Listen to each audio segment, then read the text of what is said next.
Welcome to my YouTube channel. আজকে তোমাদের practice set 6 নিয়ে চলে এসেছি ডব্লিউপি এবং কেপি পরীক্ষার জন্য। সাধারণত আপাতত ডব্লিউপি পরীক্ষার জন্যই চলছে। কেপি পরীক্ষা প্রায় শেষের দিকে যখন আসবে বা শেষ হয়ে যাবে তারপরে আমি কেপির জন্য শুরু করব, কারণ কেপির যথেষ্ট সময় পাবো, সেই কারণে আপাতত যেটা সামনে সেটাকে টার্গেট করেই শুরু করেছি। তো চলো প্রথম থেকে শেষ পর্যন্ত প্রত্যেকটা কোশ্চেন প্রতিদিনের ন্যায় একদম ভালোভাবে দেখবে এবং চেষ্টা করবে তোমাদের এই যে জায়গাগুলো থেকে আমি কোশ্চেন তুলছি সেই জায়গাগুলোকে একটু বাড়িতে তোমাদের কাছে যদি বই থেকে থাকে সেই সমস্ত বইগুলো থেকে একটু পড়ে নেওয়ার। কারণ তোমরা যেখান থেকেই ক্লাস করো না কেন, সেই ইউটিউব করো বা অফলাইন করো বা যেখান থেকে করো, যে স্যারের কাছ থেকে করো না কেন, বইয়ের কোনো বিকল্প হয় না। আমরা শুধুমাত্র তোমাদেরকে ওয়ে দেখাই যে কোন জায়গাগুলোকে পড়তে হবে, পড়তে তোমাকেই হবে এবং চাকরি তুমিই পাবে। আমরা শুধুমাত্র তোমাকে রাস্তা দেখাবো, আমরা তোমাকে চাকরি পাইয়ে দিতে পারবো না, বা যে কোনো টিচারই কেউ তোমাকে চাকরি পাইয়ে দিতে পারে না, কিন্তু তোমাকে রাস্তা দেখাতে পারে। আর আমরা সেই জিনিসটাই করে থাকি। আমাদের বিভিন্ন পরীক্ষার যে প্রশ্নপত্র ঘাটাঘাটি করার পরে আমাদের যে এক্সপিরিয়েন্সটা হয়, সেই এক্সপিরিয়েন্সটা তোমাদের সঙ্গে আমরা শেয়ার করি, জাস্ট এটুকুই। তো চলো ফার্স্ট কোশ্চেন শুরু করে আজকে, আশা করি প্রত্যেকের ভালো লাগবে। দেখো প্রথম কোশ্চেন দেখো, ভারতের জাতীয় কংগ্রেসের প্রতিষ্ঠাতা কে? প্রত্যেকে জানা কোশ্চেন যে অ্যালান অক্টেভিয়ান হিউম, তাই তো? সঠিক অ্যান্সার হচ্ছে অ্যালান অক্টেভিয়ান হিউম। তাহলে ভারতের জাতীয় কংগ্রেস প্রতিষ্ঠা কবে হয়েছিল? 1885 সাল। যদি বলা হয় যে 1885 সালে জাতীয় কংগ্রেসের প্রতিষ্ঠাতা যখন হয়, তখন স্থানটা কোথায় ছিল? জাতীয় কংগ্রেস কোথায় প্রতিষ্ঠিত হয়েছিল? এটা হচ্ছে বোম্বের গোকুল দাস, জায়গাটা লিখে রাখো, গোকুল দাস তেজপাল সংস্কৃত কলেজ। ওকে, তো গোকুল দাস তেজপাল সংস্কৃত কলেজ। আমরা দেখেছি যে কংগ্রেস প্রতিষ্ঠা জন্মলগ্ন থেকে প্রতি বছর একটা করে সভা বসে, বা যেটাকে বলি আমরা সেশন বসে। তাহলে সেই সভার স্থান এবং সভাপতি প্রতি পরীক্ষায় দেখে এসেছি যে এই কোশ্চেনগুলো এসে থাকে।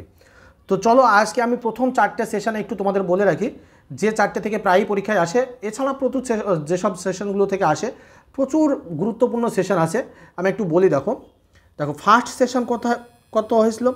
প্রথম সেশন হয়েছিল বোম্বেতে, তাই তো? আর সভাপতি কে ছিল বললাম? উমেশচন্দ্র ব্যানার্জি।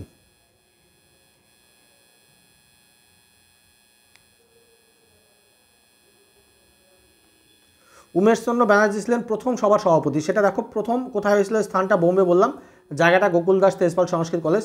যদি বলা হয় কতজন সদস্য নিয়ে হয়েছিল, তাহলে প্রথম সভার প্রথমে হয়েছিল মাত্র 72 জন সদস্য নিয়ে। সেকেন্ড সভা বসেছিল, দেখো সেকেন্ড বসেছিল, এটা 1885 সাল। তাহলে সেকেন্ড নিশ্চয় 1886 হবে, 1886তে হয়েছিল। সেটা হয়েছিল বোম্বের পরে যেটা হয়েছিল সেটা হচ্ছে কলকাতা।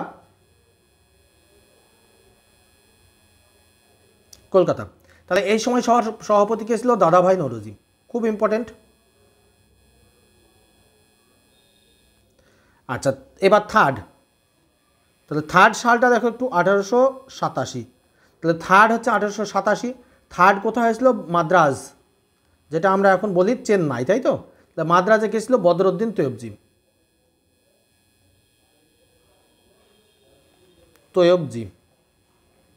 আচ্ছা, বদরুদ্দিন তৈয়বজি। এবার দেখো থার্ডটা একটু আলাদা, দেখো কেন? কারণ বদরুদ্দিন তৈয়বজি ফার্স্ট মুসলিম ছিলেন।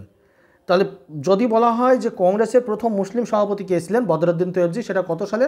1887 সালে। তোমাদের সাল দিয়ে দিতে পারে বা কোন সভার সভাপতি ছিল এটা দিয়ে দিতে পারে। আর চতুর্থটা ইম্পর্টেন্ট, আমি উপরে লিখলাম ফোর্থ ইম্পর্টেন্ট এই কারণে, প্রথম ইংরেজ ছিলেন। ঠিক আছে, এটা স্থানটা হচ্ছে এলাহাবাদ সভার সভাপতি ছিলেন জর্জ ইউল। দেখো এই কারণে এটা ইম্পর্টেন্ট যে প্রথম ইংরেজ কেউ একজন জাতীয় কংগ্রেসের সভাপতি ছিলেন। ঠিক আছে, জাতীয় কংগ্রেস থেকে প্রচুর কোশ্চেন আসে পরীক্ষায় আসার মতো, প্রচুর। যে জাতীয় কংগ্রেসটাকে মানে এখান থেকে এমন যেসব জায়গাগুলো আছে ছাড়ার মতো জায়গায় নেই। যদি জাতীয় কংগ্রেস নিয়ে এখন ক্লাস করাতে লাগি, আজকের ক্লাসটা টোটালি জাতীয় কংগ্রেস নিয়ে হয়তো শেষ হয়ে যাবে। ওই জন্য আপাতত যেটুকু দরকার তোমাদের সেইটুকু একটু বললাম, পরে আস্তে আস্তে সমস্ত কিছু জানাবো। জাতীয় কংগ্রেসের প্রত্যেকটা সেশন, মোস্ট ইম্পর্টেন্ট সেশনগুলো অবশ্যই তোমরা একটু দেখে রাখবে। আমি যদিও বা প্রত্যেকটা সেশন নিয়ে ডিটেলস আলোচনা করব একটা সময়। চলো নেক্সট কোশ্চেনে আসি।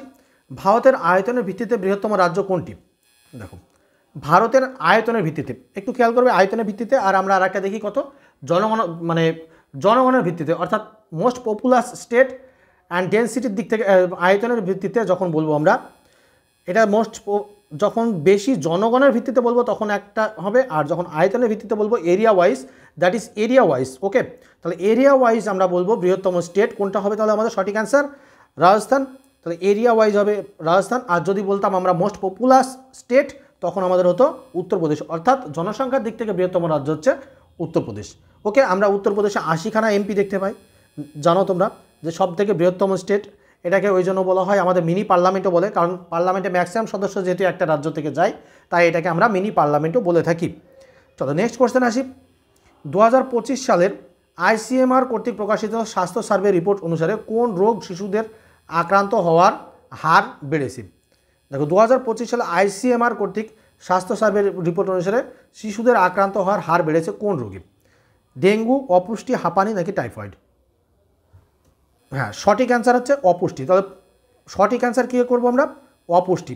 তাহলে আইসিএমআর জানো, ICMR Indian Council of Medical Research team আর কি, তো সে স্বাস্থ্য সার্ভে যে রিপোর্ট পাবলিশ করেছে, সেই রিপোর্টের ভিত্তিতে অপুষ্টিতে বর্তমানে শিশুরা অপুষ্টিতে সবথেকে বেশি ভুগছে। চলো নেক্সট কোশ্চেন। ভারতের রাষ্ট্রপতি নির্বাচিত হন, ভারতের রাষ্ট্রপতি নির্বাচিত হন, অ্যান্সার কী করবো? দেখুন ভারতের রাষ্ট্রপতি বলেছে নির্বাচিত হন কোথা থেকে? জনগণের সরাসরি ভোটে, লোকসভার সদস্যদের দ্বারা, লোকসভা, রাজ্যসভা এবং বিধানসভার সদস্যদের দ্বারা নাকি প্রধানমন্ত্রীর দ্বারা? আমরা জানি কি সঠিক অ্যান্সার? লোকসভা, রাজ্যসভা এবং বিধানসভার সদস্যদের দ্বারা রাষ্ট্রপতি নির্বাচিত হন। রাষ্ট্রপতি নির্বাচন সংক্রান্ত বিষয় রয়েছে 53 এবং 54 নম্বর আর্টিকেলে। ওকে, রাষ্ট্রপতি নির্বাচন সংক্রান্ত আর্টিকেল হচ্ছে 53, 54। রাষ্ট্রপতির ইমপিচমেন্ট বিষয় রয়েছে 61 নম্বর আর্টিকেলে। আর রাষ্ট্রপতি যে তোমার ক্ষমা প্রদর্শনের ক্ষমতা রয়েছে 72 নম্বর আর্টিকেলে। এই 3টে আর্টিকেল এখান থেকে এসে থাকে পরীক্ষায়। চলো নেক্সট কোশ্চেন আসি। ভারত মাতা চিত্রটি কে আঁকেন? ভারত মাতা এর আগেও পরীক্ষায় পড়েছে ডব্লিউপিতে। তো ভারত মাতা চিত্রটি কে আঁকেন?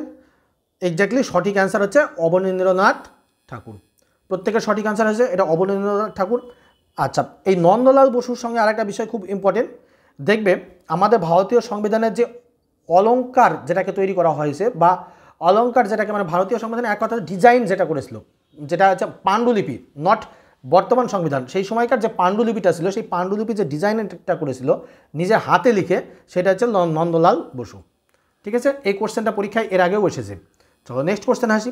নিচের কোন রাজ্যে মিশমি উপজাতি দেখতে পাবো আমরা? মিশমি উপজাতি কোন রাজ্যে বেশি বসবাস করে?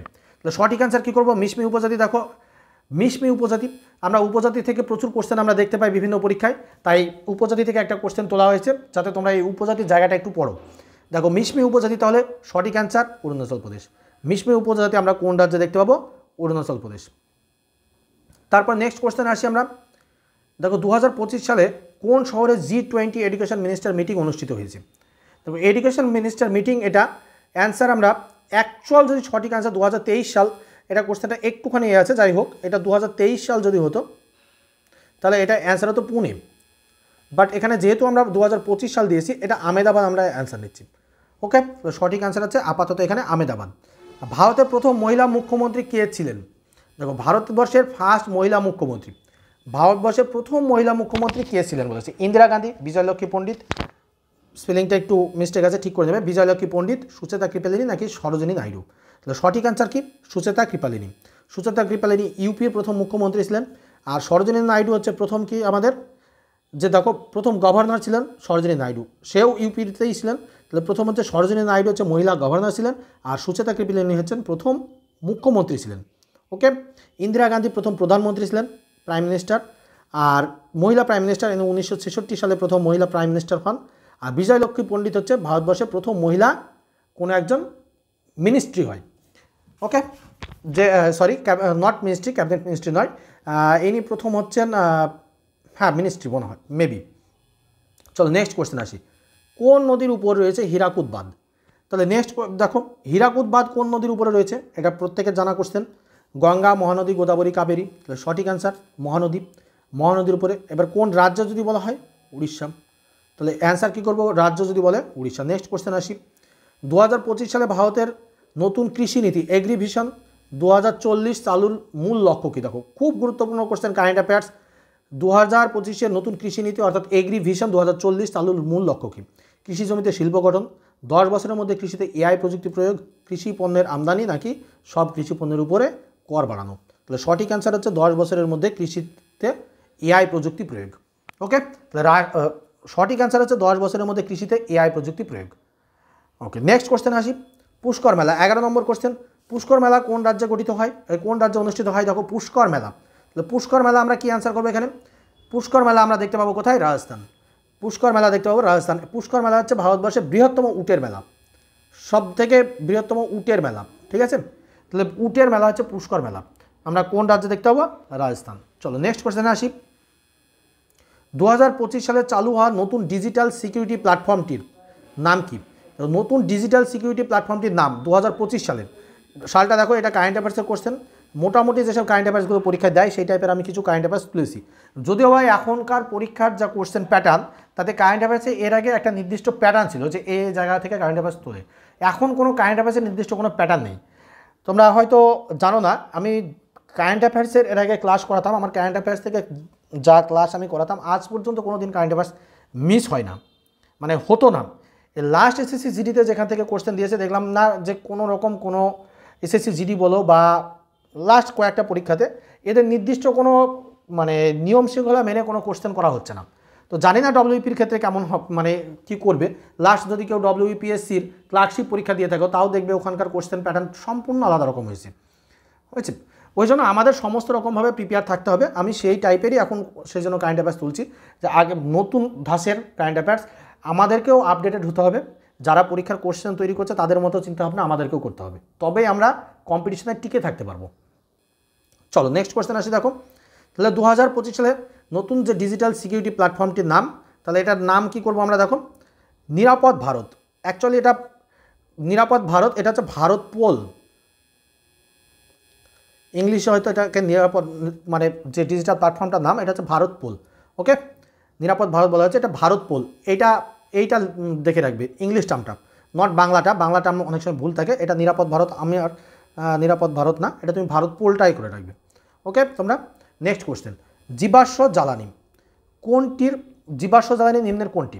তাহলে জীবাশ্ম জ্বালানি অর্থাৎ যেগুলো আমরা কি, যে জ্বালানিগুলো মানে প্রকৃতিতে প্রচুর পরিমাণে পাওয়া যায় না, অর্থাৎ প্রকৃতিতে খুব স্বল্প পরিমাণে পাওয়া যায়, সেগুলোকে আমরা বলছি জীবাশ্ম জ্বালানি। তাহলে জীবাশ্ম জ্বালানি আমরা প্রকৃতির মধ্যে কোনটাকে বলবো আমরা? দেখো প্রাকৃতিক গ্যাস। তাহলে জীবাশ্ম জ্বালানি এখানে সঠিক অ্যান্সার, প্রাকৃতিক গ্যাস। এগুলো সবই চিরাচরিত শক্তি, সৌরবিদ্যুৎ, জলবিদ্যুৎ, পারমাণবিক শক্তি, এগুলো সবই হচ্ছে চিরাচরিত শক্তি। ওকে, তাহলে আমাদের জীবাশ্ম জ্বালানির বিকল্প হিসাবে, জীবাশ্ম জ্বালানির ফলে কী হয়, আমাদের প্রকৃতিতে প্রচুর পরিমাণে কার্বন নির্গমন হয়, যার ফলে আমাদের প্রাকৃতিক মানে প্রকৃতির যে দূষণের মাত্রা ডে বাই ডে আমাদের বেড়ে চলেছে, এবং যে আমাদের উষ্ণতা, পরিবেশের যে উষ্ণতা সেটা আমাদের ডে বাই ডে বাড়ছে। ওকে, সেই কারণে এটাকে কমানোর জন্য আমাদের জীবাশ্ম জ্বালানির কম করানো হচ্ছে এখন। Next question. ইউএন এর সদর দপ্তর কোথায় অবস্থিত? দেখো ইউএন মানে কি? United nation. ইউনাইটেড নেশন গঠন কবে হয়েছিল? ইউনাইটেড নেশন গঠন হয়েছে 1945 সাল আর 24শে অক্টোবর। সেই কারণে ইউনাইটেড নেশন ডে বলা হয় 24শে অক্টোবরকে। তাহলে ইউনাইটেড নেশন এর হেডকোয়ার্টার কোথায়? নিউ ইয়র্কে অবস্থিত। পরীক্ষায় বহুবার পড়েছে।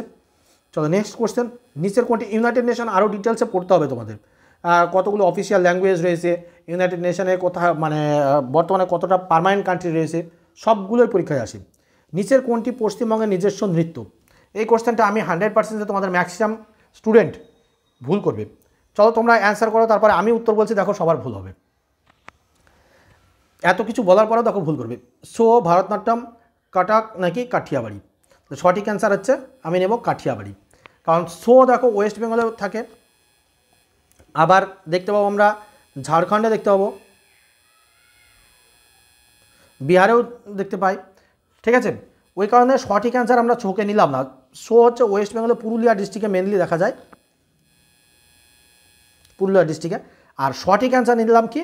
কাঠিয়াবাড়ি, কারণ এটা শুধুমাত্র ওয়েস্ট বেঙ্গলের নিজস্ব। এটা দেখা যায় কোথায়? দেখো এটা ওয়েস্ট বেঙ্গলে দেখা যায় আমাদের জলপাইগুড়ি,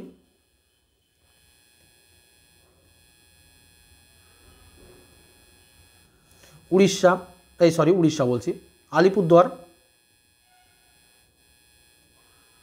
অর্থাৎ নর্থের মেন মানে নর্থের স্টেট কোচবিহার, এই নর্থের জেলাগুলোতে আমরা দেখতে পাবো এই কাঠিয়াবাড়ি। আমার মনে হয় ম্যাক্সিমাম জনে ভুল করেছো তোমরা, যাই হোক। চলো এবার নেক্সট কোশ্চেনে আসি। এগুলো জাস্ট মাঝে মধ্যে একটা করে কোশ্চেনের ট্রিক্স তোমাদের মানে গুগলি কোশ্চেন দেবে, যেখানে তোমরা ভুল করবে, জেনে বুঝে তোমরা ভুল করবে সেটা। চলো নেক্সট কোশ্চেন, পশ্চিমবঙ্গের জাতীয় পশু কোনটি? দেখো পশ্চিমবঙ্গের জাতীয় পশু, তো সঠিক অ্যান্সার কী করবো আমরা, বাঘ, সিংহ, হাতি নাকি মেসো বিড়াল? পশ্চিমবঙ্গের জাতীয় পশু থেকে কোশ্চেন এসেছে এর আগে, তাহলে মেসো বিড়াল সঠিক অ্যান্সার। পশ্চিমবঙ্গে যদি বলা হয় জাতীয় পাখি কি, তাহলে কী করবো আমরা, বুক সাদা মাছরাঙা। বুক সাদা মাছরাঙা আমাদের জাতীয় পাখি, বুক সাদা মাছরাঙা। ওকে, চলো নেক্সট কোশ্চেন। দেখো একটু মানে এখন কোশ্চেন বিভিন্ন এতে দেখছি সরকার ঘেঁষা কোশ্চেন হচ্ছে, সে সেন্ট্রাল গভর্নমেন্টের এক্সাম দিতে গেলে সেন্ট্রাল গভর্নমেন্টের স্কিম, সেন্ট্রাল গভর্নমেন্টের বিভিন্ন যেসব এগুলো হয়তো মানে যেসব আন্দোলনগুলো সংগঠিত হয়েছিল সেই সব জায়গা থেকে কোশ্চেন তুলছে। তা আমরা যেহেতু ওয়েস্ট বেঙ্গল থেকে বিলং করি, তাই ওয়েস্ট বেঙ্গলের সরকার ঘেঁষা কোশ্চেন আসতেই পারে, আমরা সেই টাইপের কোশ্চেনের জন্য আমরা প্রস্তুত থাকবো। তাই নন্দীগ্রাম আন্দোলন থেকে কোশ্চেন তুলেছি। নন্দীগ্রাম আন্দোলন কিসের সাথে সম্পর্কিত? তো নন্দীগ্রাম আন্দোলন সবার জানা, মানে আমাদের ওয়েস্ট বেঙ্গলের থেকে যারা বিলং করে নিশ্চয়ই কেউ জানো না এমন কেউ নেই। নন্দীগ্রামটা হচ্ছে পূর্ব মেদিনীপুর অবস্থিত। নন্দীগ্রাম আন্দোলন কিসের সঙ্গে সম্পর্কিত? শিল্প স্থাপনা বিরোধী, তাই তো। টাটা গোষ্ঠী যখন ওখানে শিল্পের জন্য টাটা গোষ্ঠী না, এখানে নন্দীগ্রামে যেটা হয় সেটা হচ্ছে স্পেশাল ইকোনমিক জোন তৈরি করার জন্য জমি অধিগ্রহণ করা হয়। তো সেই জমি অধিগ্রহণের বিরুদ্ধে যে আন্দোলনটা গঠন করা হয়, মানে গড়ে ওঠে, সেই আন্দোলনটা হয় 2007 সালে। সেই আন্দোলনটাকেই বলা হয় নন্দীগ্রাম আন্দোলন। ওকে, চলো এবার নেক্সট কোশ্চেন আসি। 18 নম্বর কোশ্চেন, 2025 সালে জুলাই মাসে কে হয়েছেন নতুন সিবিআই ডিরেক্টর? দেখো সিবিআই ডিরেক্টর আগে যিনি ছিলেন তিনিই আছেন, এটা প্রদীপ নট ভার্মা হবে, এটা প্রদীপ সুদ হবে এটা, ঠিক আছে। তাহলে সঠিক অ্যান্সার হচ্ছে প্রদীপ সুদ, প্রদীপ সুদ। নেক্সট কোশ্চেন আসি, নিচের কোন ধাতুটি সবচেয়ে হালকা? দেখো কোন ধাতুটি সবচেয়ে হালকা, তাহলে সঠিক অ্যান্সার করো। সোনা, রূপা, লোহা নিশ্চয় হবে না, তাহলে এখানে অপশন দেখে অ্যান্সার হয়ে যাবে লিথিয়াম। তাহলে লিথিয়াম সবচেয়ে হালকা ধাতু। আর যদি বলা হয় যে ঘরের তাপমাত্রায় মানে লিকুইড ধাতু কোনটি, অর্থাৎ তরল ধাতু কোনটি, তাহলে কী হবে? পারদ। ঘরের তাপমাত্রায় লিকুইড ধাতু হচ্ছে পারদ। চল নেক্সট কোশ্চেন, পশ্চিমবঙ্গের কোন জেলায় মাতলা নদী অবস্থিত? মাতলা নদী দেখো আমাদের পশ্চিমবঙ্গের যে সাউথ 24 পরগনা, বিশেষ করে একটু খেয়াল রাখবে। আচ্ছা অ্যান্সার বলে দিয়ে সাউথ 24 পরগনা, সাউথ 24 পরগনার বিশেষ করে একটু জায়গাগুলো খেয়াল রাখবে। সাউথ 24 পরগনা রিভার এবং যেসব জায়গাগুলো সুন্দরবন ঘেঁষা যেসব জায়গাগুলো আছে সেখান থেকে প্রচুর কোশ্চেন পরীক্ষায় আসে, যেমন ডাম্পিয়ার হাজেস লাইন কোথায় অবস্থিত, তারপরে দিয়ে দিতে পারে যেমন দেখা যায় আমি যেমন এখান থেকে মাতলা নদী দিলাম, মাতলা, গোসাবা, বিভিন্ন রকম ওই জায়গা থেকে নদীগুলো থেকে কোশ্চেন আসে। তাই দক্ষিণ 24 পরগনার রিভারগুলো একটু দেখে রাখবে। আর নর্থের রিভার দেখো, নর্থ আমাদের ওয়েস্ট বেঙ্গলের যে নর্থের সাইডে বিশেষ করে যেমন তিস্তা বলো, জলঢাকা বলো, এই সব জায়গাগুলো মানে যেসব রিভারগুলো আছে সেই সব রিভারগুলো থেকে কোশ্চেন আসে। আর দক্ষিণ 24 পরগনা জায়গাগুলো থেকে কোশ্চেন আসে। এগুলো হচ্ছে জাস্ট তোমাদের গাইডলাইন যে এই জায়গাগুলোকে তোমাদের পড়তে হবে, এটা তোমাদের সেই জন্যই তোমাদের বলা। ওকে, চলো নেক্সট কোশ্চেন আসি, কোন উপাদান হাড় গঠনে সাহায্য করে? দেখো কোন উপাদান হাড় গঠনে সাহায্য করে, তাহলে হাড় গঠনের ক্ষেত্রে সাহায্য করবে কে? ক্যালসিয়াম। হাড় গঠনে সবথেকে বেশি সাহায্য করে ক্যালসিয়াম। ওকে, তাহলে সঠিক অ্যান্সার ক্যালসিয়াম। চলো নেক্সট কোশ্চেনে আসি, নিচের কোনটি শুধুমাত্র মহিলা পুলিশ ইউনিট? শুধুমাত্র মহিলা পুলিশ ইউনিট, যেহেতু তোমরা পুলিশের পরীক্ষা দিতে যাচ্ছ তাই পুলিশ থেকে একটা কোশ্চেন আসতে পারে, সেই মতো আমরাও রেডি থাকছি। তাহলে কি শক্তি, দুর্গা বাহিনী, গার্গী নাকি শক্তি সেনা? সঠিক অ্যান্সার হচ্ছে দুর্গা বাহিনী। সঠিক অ্যান্সার কি? মহিলা পুলিশ ইউনিট একমাত্র দুর্গা বাহিনী। এই দুর্গা বাহিনীর কাজ কি? দেখো দুর্গা বাহিনীর কাজ হচ্ছে মহিলাদেরকে ইভটিজিং এবং বিভিন্ন রকম শ্লীলতাহানি থেকে রক্ষা করা হচ্ছে এই দুর্গা বাহিনীর কাজ। তানসেন কোন বাদ্যযন্ত্রের সঙ্গে যুক্ত? তাহলে তানসেন আমরা কার আমলে দেখতে পাই? কোন মুঘল সম্রাটের সময় তানসেন ছিলেন? আমরা জানি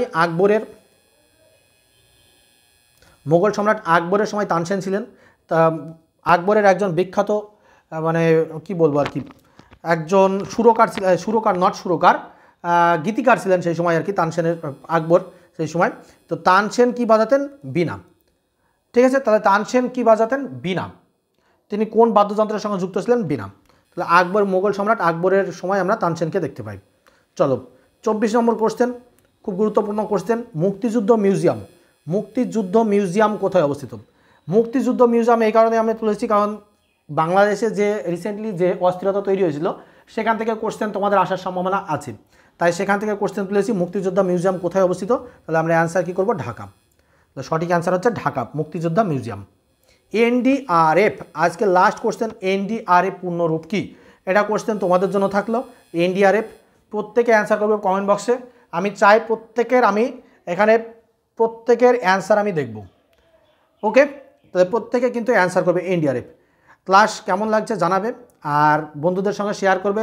লাইক কমেন্ট শেয়ার অবশ্যই করবে, সেই সঙ্গে সাবস্ক্রাইবটা যারা নতুন তারা অবশ্যই করে রেখো। আরও গুরুত্বপূর্ণ টপিক ওয়াইজ ক্লাস এবং এভাবে প্র্যাকটিস সেট কন্টিনিউয়াসলি প্র্যাকটিস করার জন্য তোমরা পেতে থাকবে, এবং সেটা নির্দিষ্ট টাইমের ভেতরে। এমন নয় যে 25টা কোশ্চেনের জন্য 1 ঘন্টা 1.5 ঘন্টা তোমাদের সময় আমি নষ্ট করব। ওকে, চলো সঙ্গে থেকো। তোমাদের ডব্লিউবিপি পর্যন্ত তোমাদের জিকে ম্যাক্সিমাম পার্ট আশা করি তোমাদের উঠে যাবে। Thank you. আজকে এই পর্যন্ত, আবার নেক্সট ক্লাসে আবার 25টা প্রশ্ন নিয়ে তোমাদের সঙ্গে আলোচনায় বসবো।